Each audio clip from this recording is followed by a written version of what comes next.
is to 500 miles of range. That's what I get today. That's how my diesel truck works today. That's what Atlis is going to do. That is the most important thing we can accomplish. Now, how do we do that? You cannot do that with off-the-shelf battery cell technology that exists today. Cylindrical cells, prismatic cells, pouch cells, right?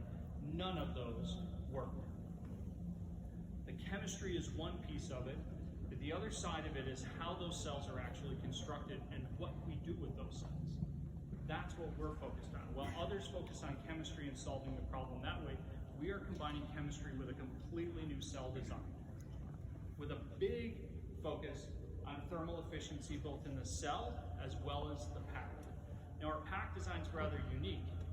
What we're doing from a temperature and thermal management perspective is, think of it as taking a Yeti cooler, stuffing a bunch of batteries in there, and then integrating an HVAC system in that.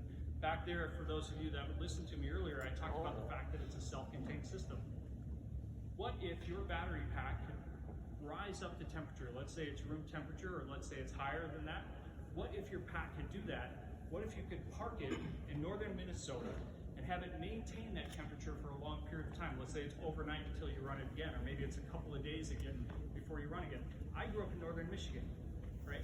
My dad used to run a wrecker and repair service. He also used to plow people's driveways and roads when I was growing up, okay? What if we could build a vehicle that every morning, every time at 2 a.m. when he got up and he had to go out there and he had to pull somebody out of a ditch, he didn't have to worry about whether or not that vehicle was going to be capable of doing that. Maybe it's sitting outside and it's not plugged in. Maybe he didn't have that ability. He could get in that vehicle. He can go out to wherever that vehicle is. He can tow it out of the ditch. He can tow someone home, right? He can go plow some old lady's driveway if she can't do it herself. Build the vehicle that is capable of doing that. Build the vehicle that you can rely on today. Now, from a pack perspective, holistically, it's a completely insulated pack, right? It has its own HVAC system. It doesn't share with anything else. The reason why we do that is because the pack owns its own destiny, right? We don't want anything else to actually affect that. And when it comes to some of the technology we're developing for fast charging, that is one of the most important things we do. Oh, big blank page there. Oh, clicking the wrong button. Okay, now, we talk about extreme temperatures. We live in Arizona, right? We have extreme hot. I'm from Michigan. It's not somewhat extreme cold. It's not northern Minnesota cold, but it's definitely extreme cold. Again, we want a vehicle that can work in both. Here in Arizona, you can actually drive from a hot temperate climate to a cold temperate climate, and you can do that in a couple of hours. What we don't want to have happen is let's say your range starts at 500 miles, and by the time you get to that cold climate, right, that range drops to 200 miles, okay? So how do we do that? Again, you can kind of do it with cylindrical cells, with prismatic cells, but we really had to build something new. We had to build something that could perform in those different conditions. Part of that is what I talked about earlier today, right? It's how we're doing things from a pack construction standpoint, how we're managing the thermal characteristics of it. The other part of it is this particular cell design right here that you see on the screen here is the highest performing cell in terms of thermal management of how that thing operates, right? What that means is from the edge of that cell to the center of that cell, we're talking very, very minimal temperature differences. Not on the outside, on the inside, on the center of it. Develop cell technology that allows us to get a variation of a degree or less, right, between the edge of that cell and the center of that cell. Imagine what you can do with that. Today, if you try to heat up a cylindrical cell, you try to fast charge it, you try to discharge it, you might see 5, 6, 7, 8, 10, 12, 15 degrees C difference between the outside of that cell and the very center. It's something you can't do with cylindrical cells. Prismatic cells, especially the big bricks, are even worse.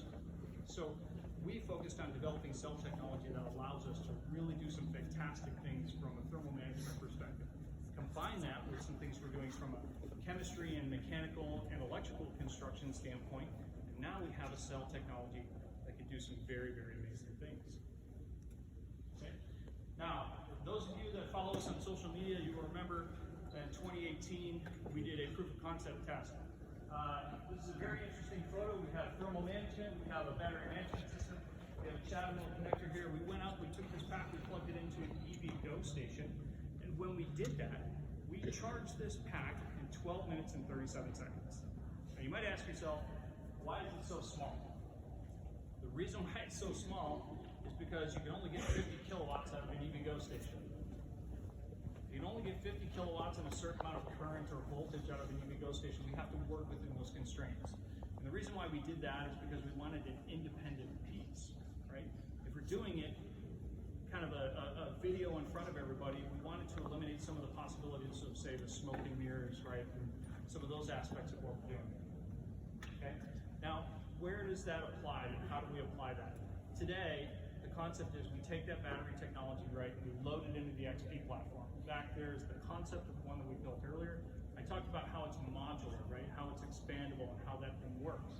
When we load that thing in the center of it, it's also a completely, again, modular system where we have identical drive systems front and rear that becomes expandable, right? We can shrink this thing, we can grow this thing, but we can still maintain that fast charge capability, at least up to a certain point where maybe we run out of power, right?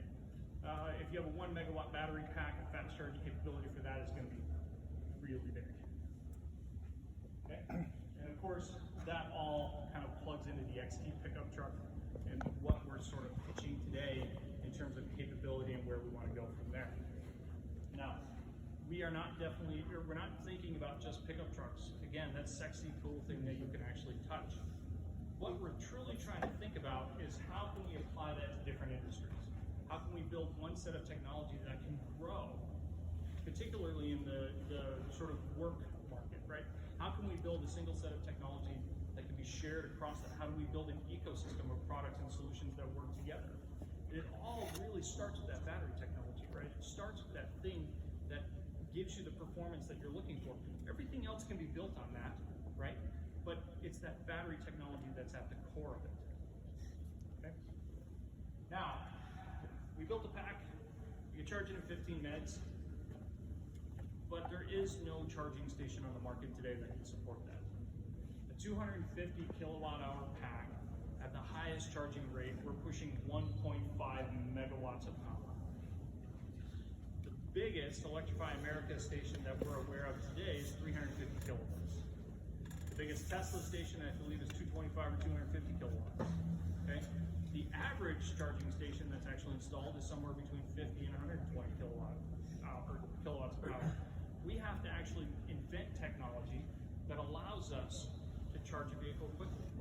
But it can't be applied in an application where only certain people can use it.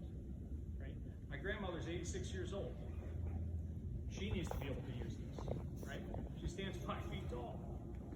She can't lift this big honking kind of plug, right, and shove it into the vehicle. She needs something that she can hold in one hand. So what we're doing here at Atlis to complement it, and there's some concepts in the other room over there, but we are actually not only developing the charging station technology, but we're developing the handle technology. That handle, which you see the concept in the other room, is capable of delivering 1,600 volts and 1,000 amps, and it's the size of a CCS handle. That part is incredible, right? So now we're building the battery technology to do that, but we're also building the charging technology, right? We're doing something there to make it possible to accomplish that, okay? Now, the biggest challenge with that is not necessarily in the handle, it's actually in the cable, what we do there. In my previous experience, we developed cable technology that was incredibly flexible. It was incredibly durable, right? If you think about charging handles and how often those things are used, these things have to survive hundreds of thousands of cycles, right? Pick it up, move it, plug it in, people are going to step on it, right? They're going to crush it, they're going to try to kick that thing. It has to be able to survive those cycles.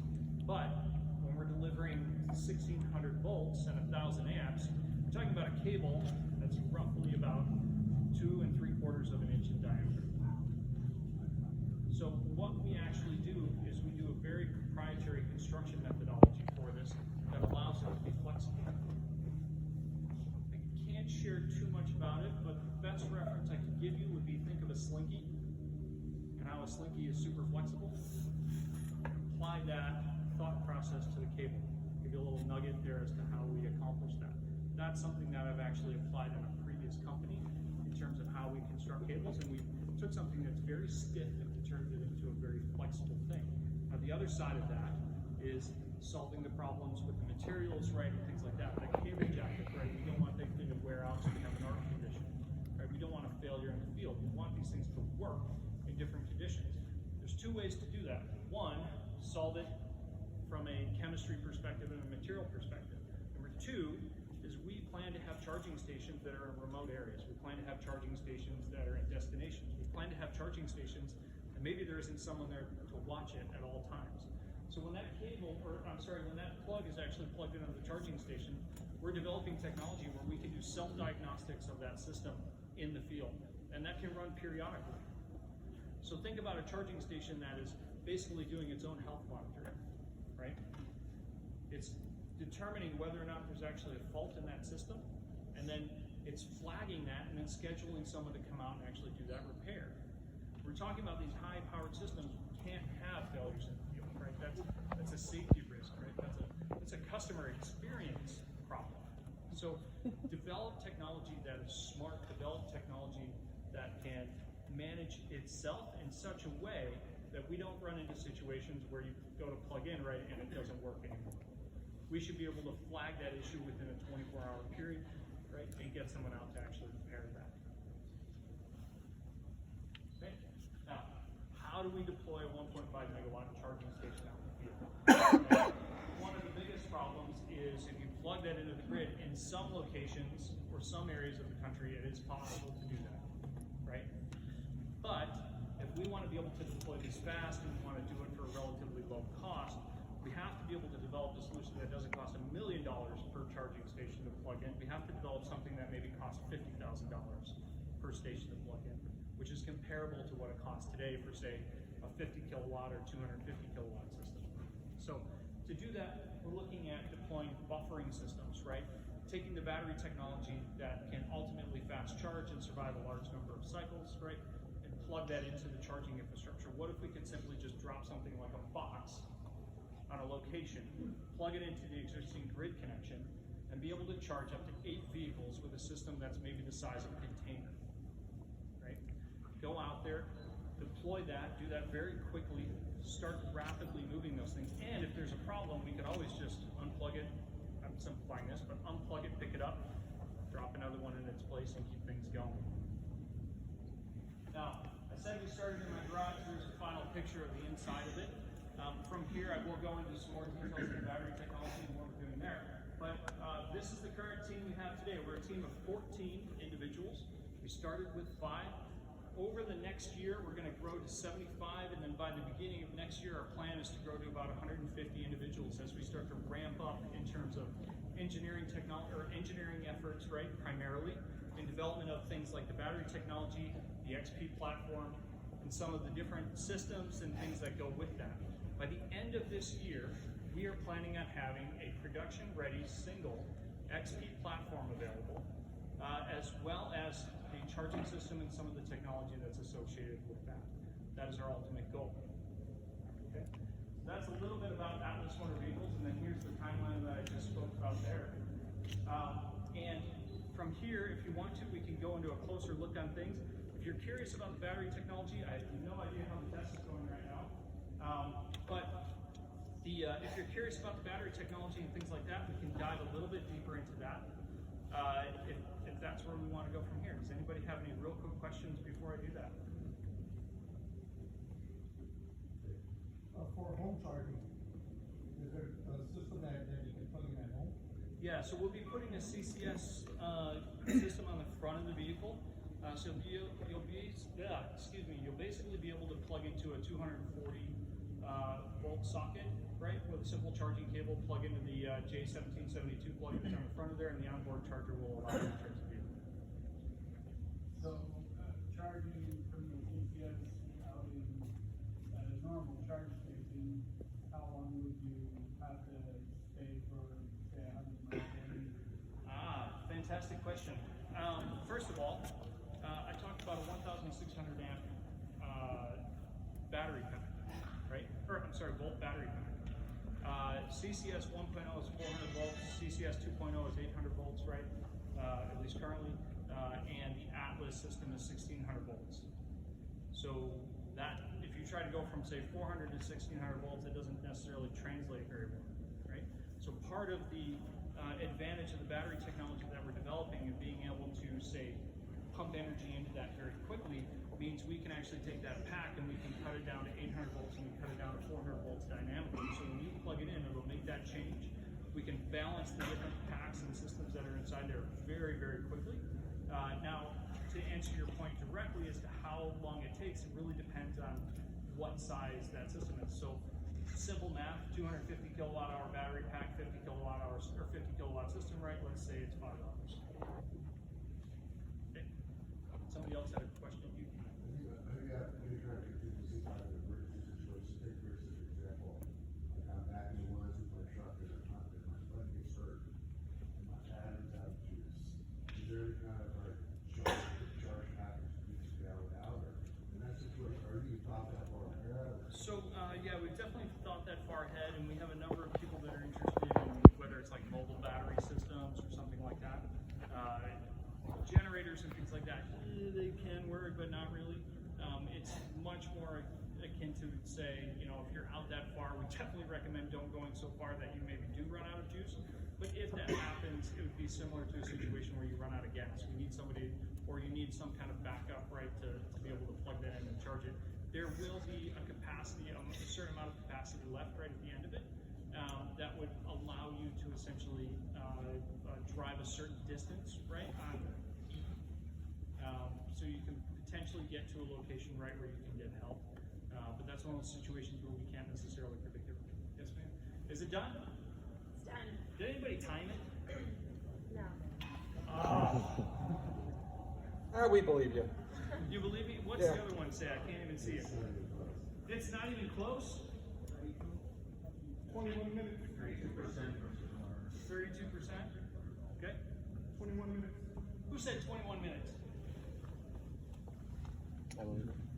Eric. You're the battery guy, right? Battery guy. No. Eric's been here. Give you a little story about Eric. Eric, how long have you been here? A week? On his very first day, he didn't expect this, but Eric started work at what, 8:30 in the morning, 8:30 in the morning. He didn't go home till 2:30 that morning. That is the kind of dedicated and fantastic team I have. I do want to give a shout out to them. They're all standing back there and they're all sitting right behind you. These guys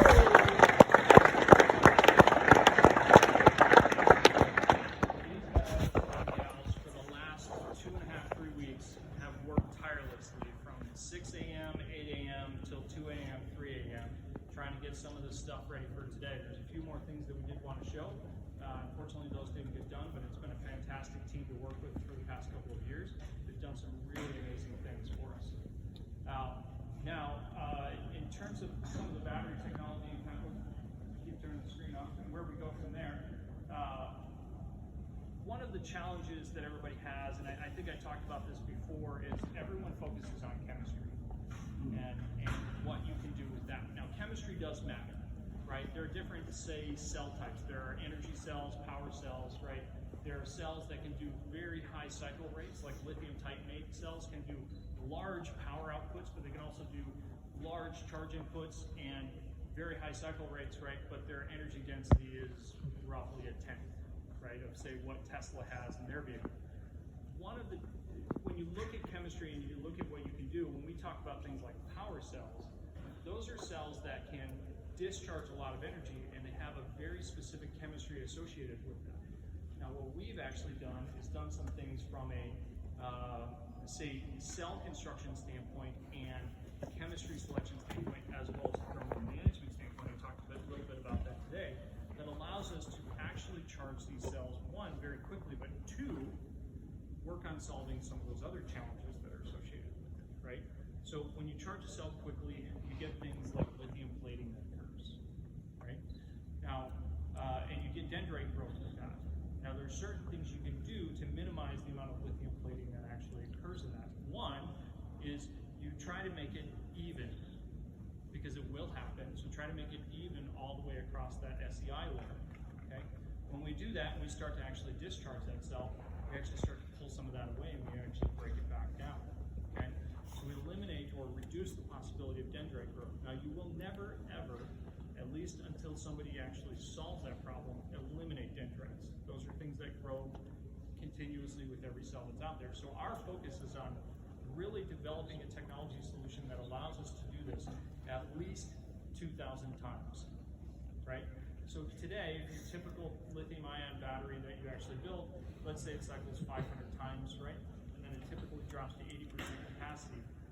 That's a problem, right? That means over the course of that period of time, let's say you charge it once per year, that's 50 times or 52 times a year, you can almost get 10 years of life out of it.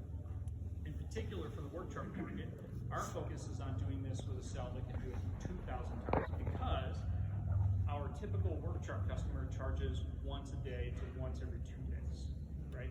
They put a lot of miles on the vehicle. If you're towing and hauling, those become much more prevalent. You don't want a battery pack system that fails, right, within the first couple of years. You want something that's going to last the life of the vehicle. And with a subscription-based ownership model, our focus is really based on building a set of technology that will last for that period of that subscription, and we go out and kind of replace it from there. Okay. From a battery technology perspective, one of the ways we do that is chemistry selection, but really the important things that we're doing is actually that mechanical construction. It's that brand new cell. I don't have one with me today, but just to put it in a rough perspective as to how big it is, it's roughly about 2.5 inches wide by about I'll say it's 70 millimeters wide by 10 millimeters thick by about 50 millimeters tall. Okay, it's this little tiny cell. That cell that I showed in the picture looks big, obviously, when it's up there, but it's actually very, very small. We put several thousand of those in the vehicle, but one of the things we do from a pack construction standpoint is we pack those in very, very tightly. Right? The cells are not only designed as a battery cell, they're being designed as a mechanical structure or support component. It actually adds rigidity to the pack and the system without doing things like adding thermoset adhesives to it, right? We really want to get to the circular economy approach. So we're taking the concept of actually developing from a mechanical perspective cell technology that allows us to build structure in the vehicle without adding adhesives that can't be recycled, right? Without adding things that have to be scraped off. That also lends to the advantage that when we do that, we can then, if there's a bad cell in that system, we can remove it, replace it, and keep things going, provided that that cell is a good match for the rest of them that are inside that system. On top of that, from a construction standpoint, at the very beginning of the slide, you saw that picture where you see a bunch of cells and you see a big copper plate on top. By sandwiching these cells together and using a copper plate on top of that and welding that together, combine that with PCBA systems or electrical boards that are inside there, instead of running wires everywhere, right? We can actually build a very, very compact, very, very volumetrically efficient pack, right? No more cables running through the pack. No more coolant lines running through the pack, right? By doing that, we can also eliminate or reduce the amount of fluid that we're using to cool the system. I did mention earlier that the system is submersively cooled. We do that for a couple of different reasons. One, we do it so if a cell failure does occur, right, that system or that cell, when it does fail, if it contacts that fluid, it's an inert fluid. It's not like glycol in water, right, where when it contacts lithium, right? That fluid will actually rush inside there, right, if that little vent pops, and we can actually diffuse that situation before it turns into, say, a thermal runaway condition. On top of that, has anybody ever seen one of those kind of YouTube video commercials where you take this ball, right, and you throw it into a fire, and it goes poof, right, and it puts it out? So we're looking at implementing some of that technology or similar technology into the pack. So when a thermal runaway or a potential condition where something burns does occur, we want to at least mitigate the risk that's associated with that and give you enough time to exit that vehicle safely if we can't necessarily put it out. So starting to put things like fire suppression technology and things like that into the pack, it is going to happen. Let's be real. We're building vehicles, right? They get in accidents, bad things do happen. So we're taking steps to make sure, right, that we have a technology and a solution that is the safest it possibly can be from an implementation standpoint. And then finally, I wanted to talk about weight reduction. So batteries weigh a lot. When we start looking at some of the technology and some of the ways batteries are constructed today, most of the weight actually comes from the inside of the pack, right? It's the electrodes that are inside there, the anode and cathode. There's a ton of weight associated with that. And then of course there's the casing. And today we haven't yet come up with a solution to solve the electrode problem, but we can do some things from a case construction standpoint to try and reduce some of the weight that's associated with that. I talk about it being a structural member, but we have to balance that, right, with the weight of that pack. So by combining those two approaches, we're able to build a pack that can take things like impacts, but not necessarily add additional structure inside there, right, that can be super heavy, right, that can be, that adds a lot of weight, which then reduces our mileage, right, or our range, then potentially affects how much we can actually tow. So imagine building a pack where it's a floating system inside a tub, so to speak, but it has enough structure built into it, right, that we can still add rigidity to the vehicle and do that through the cell technology. Okay. A couple other things that we're doing. I did mention that we were splitting the pack, right? We're going from 1600 to 800. It's actually not that. It's a little less than 1600 volts, right? A little less than 800, a little less than 400 volts. One of the challenges with that, right, is you basically have 4 modules that have to balance. You split those two. If you've got a big voltage differential, right, you have a big inrush of current there. So mitigating that inrush of current, but also doing that in a way such that when you plug that vehicle in, you don't have to wait 5 or 6 minutes for those things to balance. So we're constantly doing that. We're doing